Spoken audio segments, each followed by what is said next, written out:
আমার কথা শুনবার জন্য আপনাদের স্বাগত জানাই। সাধারণত বাংলাদেশের অভ্যন্তরীণ রাজনৈতিক বিষয়ে আরও বিশেষ করে বললে কোনো দলের পক্ষে বা বিপক্ষে তো আমি কথা বলিই না। কিন্তু যখন দেশের প্রয়োজনে বা জাতির প্রয়োজনে মনে হয় যে অন্যরা কথা বলছে না, কিছু কথা বলবার দরকার, সেরকম মুহূর্তে মাঝে মধ্যে কিছু কিছু কথা সামাজিক যোগাযোগ মাধ্যমে বলবার চেষ্টা করি, কোথাও কোথাও লিখেও আমার কথা জানানোর চেষ্টা করি।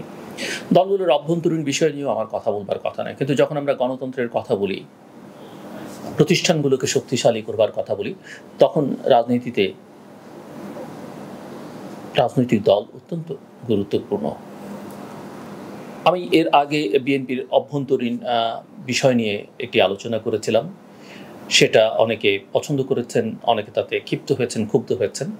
কিন্তু আমি যেটি বলেছি সেটা বিএনপির স্বার্থে যত না, তার চেয়ে বেশি বাংলাদেশের গণতন্ত্রের স্বার্থে। মাঝে মধ্যে টুকরো টুকরো আলোচনায় আমি আওয়ামী লীগ সম্পর্কে কথা বলেছি। আমি মনে করি আওয়ামী লীগ বা বিএনপি তারা নিজেরা যতই চাক না কেন একে অপরকে নিশ্চিহ্ন করতে, সেটা বাংলাদেশের রাজনীতিতে আমি অন্তত সামনের দিনগুলোতে সেটা সম্ভব হবে বলে মনে করি না। এই দুটো দল অত্যন্ত শক্তিশালী এবং বাংলাদেশের গণতন্ত্রকে নিশ্চিত করবার জন্য, শক্তিশালী করবার জন্যে তাদের অভ্যন্তরীণ দুর্বলতা, তাদের সীমাবদ্ধতা, তাদের মনস্তাত্ত্বিক সমস্যা, সেগুলো থাকবার পরেও আমি মনে করি গণতন্ত্রের জন্য এই দুটো দল অপরিহার্য। এই দুটো দল শক্তিশালী থাকা অপরিহার্য। এই দুটো দল গণতান্ত্রিক হয়ে ওঠা অপরিহার্য। বিএনপিকে নিয়ে যত বিস্তারিত একটি ভিডিওতে আলোচনা করেছিলাম, আওয়ামী লীগ নিয়ে আমি সেরকম করিনি, কিন্তু আমার ইচ্ছে আছে ভবিষ্যতে সেই আলোচনা আমি করব। আমি আবারও আপনাদের স্বাগত জানাই আমার কথা শুনবার জন্যে, এবং আজকেও আমি মূলত বিএনপির প্রসঙ্গে কথা বলতে চাই।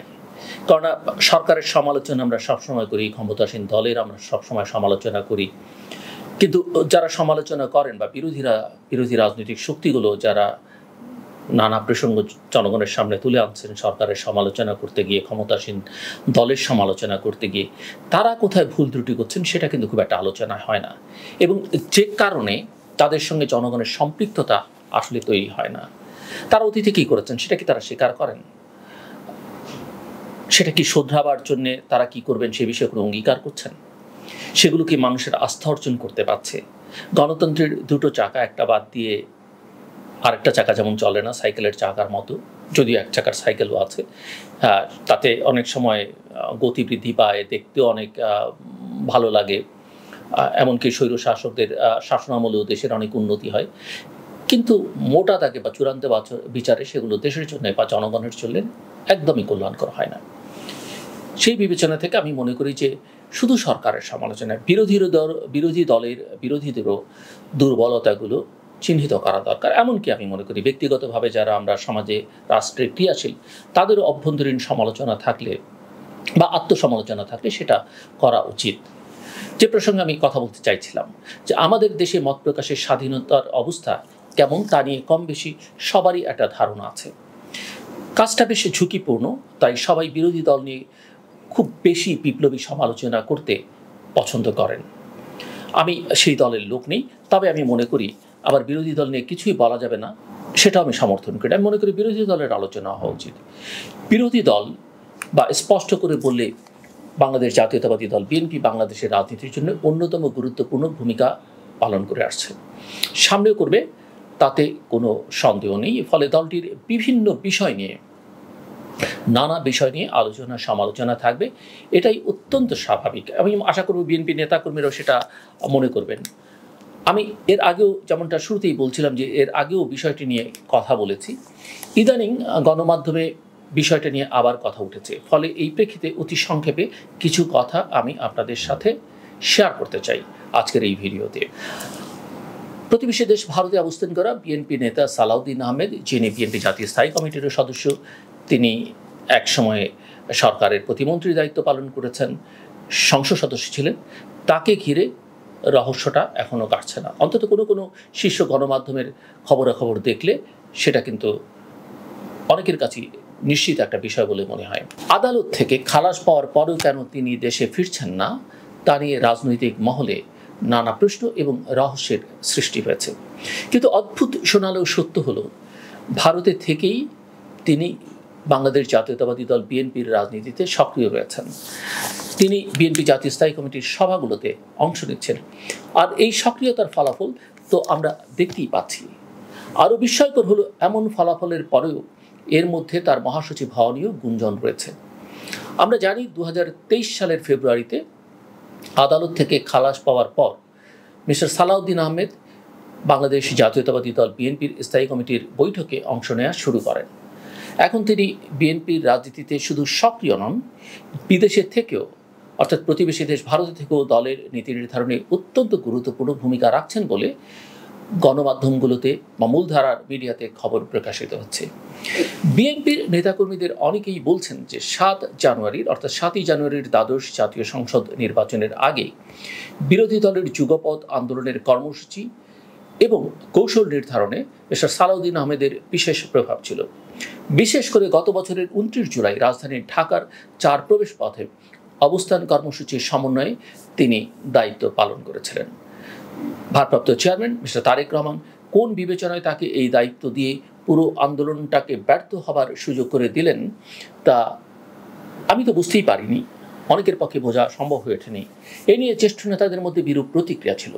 তারপরও 28 অক্টোবর নয়াপল্টনে বিএনপির মহাসমাবেশ পণ্ড হওয়ার পরের কর্মসূচিগুলোতেও তার নেপথ্য ভূমিকা ছিল বলে মিডিয়াতে খবর প্রকাশ হয়েছে। শুধু তাই নয়, খবর এরকমও ছিল যে 28 অক্টোবরের পুরো কর্মসূচিটির তত্ত্বাবধান বা সমন্বয়ের দায়িত্বে তিনিই ছিলেন, অর্থাৎ মিস্টার সালাউদ্দিন আহমেদ ছিলেন। এবং সেই কর্মসূচিগুলো বিএনপিকে কতটা ক্ষতিগ্রস্ত করেছে, এখনও করছে, তা রাজনীতির বিষয়ে ওয়াকিবল ব্যক্তিমাত্রই জানেন। এখনকার কর্মসূচিগুলোতেও 7 তারিখের নির্বাচনে কোনো কথা নেই। দেশে ভোটাধিকার প্রয়োগের উপযোগী নির্বাচনী যে সব সমস্যার গোড়া, বারবার যে এই দাবি করা দরকার তা দেখতে পাওয়া যাচ্ছে না। পুনরায় নির্বাচনের দাবি শক্তভাবে না তুলে রুটিন সমালোচনা করে নিয়মিত সংবাদ সম্মেলন করে আওয়ামী লীগকে রাজনীতি করবার একটা মোক্ষম সুযোগ করে দেওয়ার পথেই হাঁটছে বিএনপি। এবং যে কারণে মিস্টার আহমেদকে নিয়ে অনেকে কথা বলেন বা আরও অনেককে নিয়ে অনেক কথা বলেন। আমি সেই কথাগুলো বা সেই অভিযোগগুলোকে যৌক্তিক বা সেই অভিযোগগুলোর পক্ষে যথেষ্ট প্রমাণাদি আছে সে কথা বলছি না, কিন্তু সাধারণভাবে একটা পারসেপশন তৈরি হয়েছে বা ধারণা তৈরি হয়েছে এবং এটা করিডোরে এই আলোচনা আছে যে বাংলাদেশ জাতীয়তাবাদী দল বিএনপির নেতৃত্বের একটা বড় অংশই প্রতিবেশী দেশ দ্বারা নিয়ন্ত্রিত।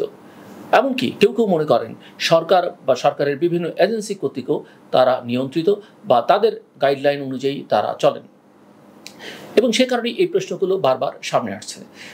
যাই হোক, সংশ্লিষ্ট ব্যক্তিরা মিডিয়াকে জানান যে নির্বাচনের আগে আন্দোলন কর্মসূচি সমন্বয়ে বিদেশে অবস্থানরত অর্থাৎ ভারতে অবস্থানরত মিস্টার সালাউদ্দিন আহমেদকে দায়িত্ব দেওয়ার প্রশ্নে বিএনপি ও যুগপৎ আন্দোলনের শরিকদের মধ্যেও বিরূপ প্রতিক্রিয়া হয়। বিষয়টি লিয়াজ কমিটির বৈঠকেও আলোচনায় আসে। বিএনপির সঙ্গে এক বৈঠকে গণতন্ত্র মঞ্চের একজন নেতা এ বিষয়ে প্রশ্নও তুলেছিলেন এবং সেই নেতা ভবিষ্যতে যুগপৎ কর্মসূচি সমন্বয়ে ঢাকায় থাকা বিএনপির কোনো জ্যেষ্ঠ নেতাকে দায়িত্ব দেওয়ার পরামর্শ দেন। অবস্থান কর্মসূচি পণ্ড হওয়ার পর দলের ভেতরে ব্যাপকভাবে আলোচনা হয় যে দেশে না থেকেও তিনি অর্থাৎ মিস্টার সালাউদ্দিন আহমেদ কীভাবে কর্মসূচি সমন্বয় করবেন। আর এমন সব ব্যর্থতার পরে এখন মহাসচিব হিসেবে তাকে দলে স্থান দেওয়ার যে আগাম গুঞ্জন শুরু হয়েছে তা বিরোধী দলের রাজনীতির জন্য কতটা সুফল বয়ে আনবে তা কিন্তু গভীরভাবে বিচার বিশ্লেষণের দাবি রাখে। শুধু তাই নয়, যিনি মহাসচিব আছেন এখন, যিনি দীর্ঘকাল বিএনপির ভারপ্রাপ্ত মহাসচিব অর্থাৎ মহাসচিবের ভার গ্রহণ করেছেন, তার জন্য এটা কতটা স্বস্তিকর সেটা নিয়েও কিন্তু আলোচনার সুযোগ রয়েছে। বাংলাদেশ জাতীয়তাবাদী দল বিএনপি বা কোনো দলের কোনো নেতার প্রতি আমার ব্যক্তিগত কোনো আক্রোশ, ক্ষোভ বা আলাদা করে কোনো বিশেষ রকমের প্রীতিও নেই। আমি জানি মিস্টার সালাউদ্দিন আহমেদ একজন জনপ্রিয় নেতা, বিশেষ করে তার নির্বাচনী এলাকায় কক্সবাজারে, এবং শুধু তাই নয়, তিনি প্রশাসনে ছিলেন, তিনি আমার অনুষ্ঠানেও এসেছেন তৃতীয় মাত্রা একাধিকবার। সো তার সঙ্গে আমার ব্যক্তিগত কোনো বিরোধ নেই। এমনকি ক্ষমতায় যারা আছেন তাদের সমালোচনাও যখন করি আমরা, তখনও কিন্তু এটা মাথায় রাখতে হবে যে ব্যক্তিগতভাবে কারো প্রতি বিরাগবশত এই আলোচনা সমালোচনা আমরা করি না। আমরা যা কিছু করছি সব দেশের স্বার্থে, এবং রাজনীতি যেখানে থাকবে, গণতন্ত্র যেখানে থাকবে, সেখানে এই সমালোচনা, আত্মসমালোচনা, পারস্পরিক দোষ ত্রুটি তুলে ধরবার একটা চেষ্টা, সেগুলো কিন্তু গণতন্ত্রেরই অংশ। ফলে আমার এই বিশ্লেষণকে কোনো ব্যক্তিগত অবস্থানের আলোকে দেখবার সুযোগ নেই। একজন সাংবাদিক ও সাধারণ নাগরিক হিসেবে আমার যা মনে হয় তাই খোলামেলাভাবে আপনাদের সাথে আমি এখানে শেয়ার করতে চেষ্টা করি। অনেকেই মনে করেন যে বিরোধী দল নিয়ে সমালোচনা করা উচিত নয়, কারণ বিরোধী দল এখন এমনিতেই মার্জিনালাইজড বা চাপের মধ্যে আছে, কিন্তু আমি মনে করি বিরোধী দল সম্পর্কেও আলোচনা করা দরকার। এমনকি বিরোধী দলের নেতা যারাই বিরোধী দলে থেকে ভবিষ্যতে সংসদ সদস্য, মন্ত্রী, এমপি বা প্রধানমন্ত্রী হবার স্বপ্ন দেখছেন, তাদেরকেও সমালোচনাগুলো সহ্য করতে হবে। এখনই যদি সমালোচনা সহ্য না করতে পারেন, ক্ষমতায় গিয়ে তো সমালোচনা, কারণ তখন পারিষদবর্গ শক্তিশালী থাকবে, সরকারের অনেক যন্ত্র মেশিনারিজ কাজ করবে পক্ষে, তখন তো সহ্য করবার সক্ষমতা বা ক্ষমতাটা আরও থাকবে না। কাজে আমরা দেখতে চাই যে তারাও, বিরোধীরাও সমালোচনা সহ্য করতে পারেন, কারণ একথা মাথায় রাখতে হবে, ক্ষমতায় গেলে তারাই যাবেন, আমি বা সাধারণ মানুষ যাবে না, সুযোগ সুবিধা তারাই ভোগ করবেন। কাজেই তাদের এই সমালোচনা সহ্য করবার মানসিকতা থাকতে হবে। বাংলাদেশ জাতীয়তাবাদী দল বিএনপির নেতাকর্মীদের বড় একটি অংশ এখনও সালাউদ্দিন আহমেদকে পরিপূর্ণভাবে মুক্ত বা স্বাধীন মনে করেন না। তাদের যুক্তি হচ্ছে, মিস্টার আহমেদ আদালত থেকে খালাস পেলেও দেশে ফিরতে পারছেন না। তিনি দীর্ঘ 9 বছর ধরে ভারতে আছেন, সেখানে কতটা প্রভাবমুক্ত থেকে তার পক্ষে শক্ত রাজনৈতিক ভূমিকা পালন করা সম্ভব তা নিয়ে অনেকের মধ্যে সংশয় আছে। অতি সম্প্রতি মিস্টার সালাউদ্দিন আহমেদকে ঘিরে বিএনপির নেতাকর্মীদের একটি অংশে ব্যাপক গুঞ্জন যে তিনি দলের পরবর্তী মহাসচিব হচ্ছেন। অবশ্য এই ধরনের গুঞ্জন নাকচ করে দিয়েছেন মিস্টার সালাউদ্দিন আহমেদ নিজেই। তিনি গণমাধ্যমকে বলেছেন যে মহাসচিব পরিবর্তন হতে গেলে সাংগঠনিক প্রক্রিয়ায় সম্মেলন হবে, অথবা দলের চেয়ারম্যান, ভারপ্রাপ্ত চেয়ারম্যান গঠনতান্ত্রিক ক্ষমতা বলে পরিবর্তন করেন। এখন মহাসচিব পদ কি খালি হয়েছে? আমাদের মহাসচিব যথেষ্ট উপযুক্ত লোক, তিনি ভালোই চালাচ্ছেন, এটা বলেছেন গণমাধ্যমে মিস্টার সালাউদ্দিন আহমেদ। এটা যদি ওনার সঠিক উপলব্ধি হয়ে থাকে, তাহলে যারা তাকে নিয়ে বা তাকে ঘিরে এই ধরনের রহস্যময় আবহ তৈরি করতে চেষ্টা করছেন, তারা দলের তো বটেই, এমনকি মিস্টার আহমেদেরও রাজনৈতিক ক্যারিয়ারের ক্ষতি করছেন। মির্জা ফখরুলের ঐতিহাসিক ভূমিকার গুরুত্ব বিএনপি বুঝতে না পারলেও সেটা গোটা রাজনীতির জন্য আক্ষেপের বিষয় হবে। দলটির শুধু নয়, দেশের রাজনীতির গুণগত পরিবর্তনে এই ধরনের ব্যক্তিত্বকে আমরা যদি মর্যাদা দিতে না পারি, তাহলে রাজনীতি মাফিয়াদের দখলে চলে যাবে, এটাই স্বাভাবিক। ওনাকে নিয়ে যে ধরনের গুঞ্জন, তা বন্ধ করতে ওনার নিজেরই সক্রিয় হওয়া দরকার বলে আমার মনে হয়। আমি মিস্টার আহমেদের কথা বলছিলাম, কিন্তু বাস্তবে তেমন কোনো পদক্ষেপ চোখে পড়ে না, বরং কিছু বিতর্কিত লোক, যাদের কারণে দলটি মাঝে মধ্যে বেকায়দায় পড়েন, এমন কিছু নেতা সালাউদ্দিন সাহেবকে ঘিরে একটা এজেন্ডা তৈরি করছেন বলেই মনে হচ্ছে। এই প্রসঙ্গে মিডিয়াকে দেওয়া মিস্টার রুহুল কবির রিজভির, বিএনপির সিনিয়র যুগ্ম মহাসচিব মিস্টার রুহুল কবির রিজভির মন্তব্য খুবই ইন্টারেস্টিং।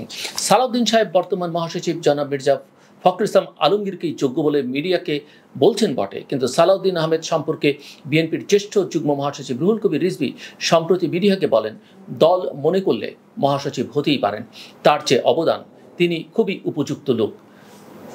মিস্টার রিজভির বক্তব্য হচ্ছে এইরকম। আশা করি দর্শক শ্রোতা আপনারা আন্দাজ করতে পারছেন এই খেলার রহস্য।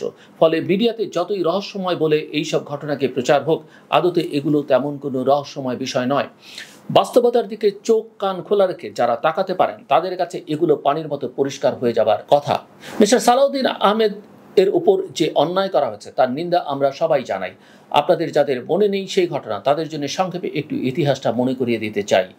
সেই 2015 সালের শুরুর দিকে তখনকার উত্তপ্ত রাজনৈতিক প্রেক্ষাপটে সালাউদ্দিন আহমেদ রাজধানীর উত্তরা থেকে নিখোঁজ হন।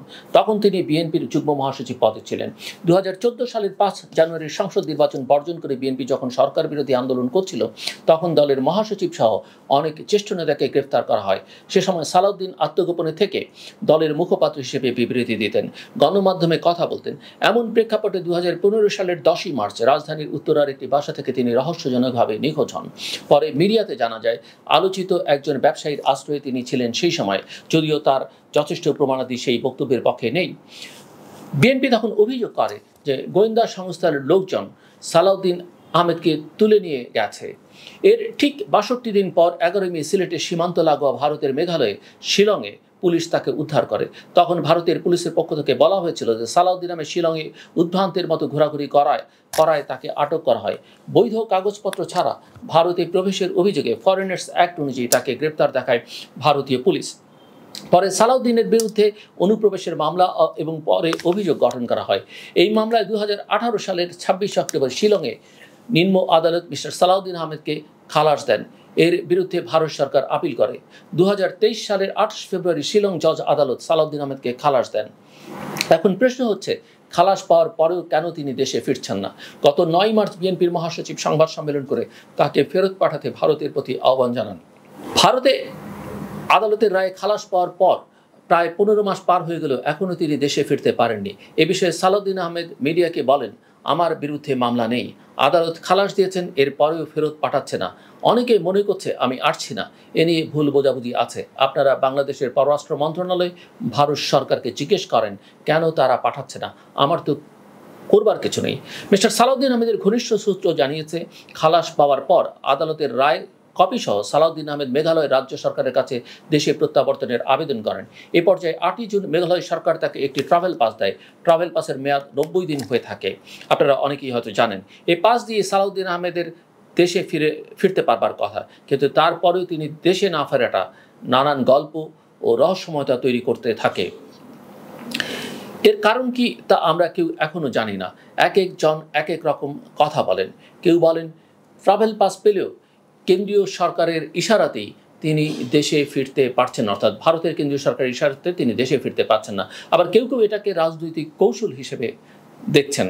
যাই হোক, সব মিলিয়ে এই ঘটনাকে কেন্দ্র করে যতই রহস্য তৈরি করবার চেষ্টা করা হোক না কেন, ঘটনা তেমন রহস্যময় মনে হচ্ছে না। তার ভারত অবস্থানের কারণ যাই হোক, তিনি বিদেশে থেকে দেশের রাজনীতিতে এতদিন যে ধরনের ভূমিকা রেখেছেন তা বিরোধী দলের ভোটাধিকার অর্জনের আন্দোলনকে নানাভাবে ক্ষতিগ্রস্তই করেছে বলে কেউ কেউ মনে করেন। অন্যদিকে দেশে থেকে যারা জেল জুলুম ও সব অত্যাচার সহ্য করে আন্দোলন তৈরি করতে চেষ্টা করছেন, তাদের যোগ্যতা এবং আন্তরিকতা নিয়ে বিভ্রান্তি তৈরি হলে তা দলটির জন্যে কোনোভাবেই সুফল বয়ে আনবে না। আমরা আশা করব বিএনপি নেতৃত্ব এটা অনুধাবন করতে পারবেন। গণতান্ত্রিক আন্দোলনের প্রথম শর্ত হলো ঐক্য এবং যোগ্য ও সৎ লোকদের প্রাধান্য দেওয়া। তা না হলে কোনো দল সাফল্য অর্জন করতে পারবার কথা নয়। এতক্ষণ ধরে আমার কথা শুনবার জন্য আপনাদের অসংখ্য ধন্যবাদ। আপনাদের সবার জন্য শুভকামনা।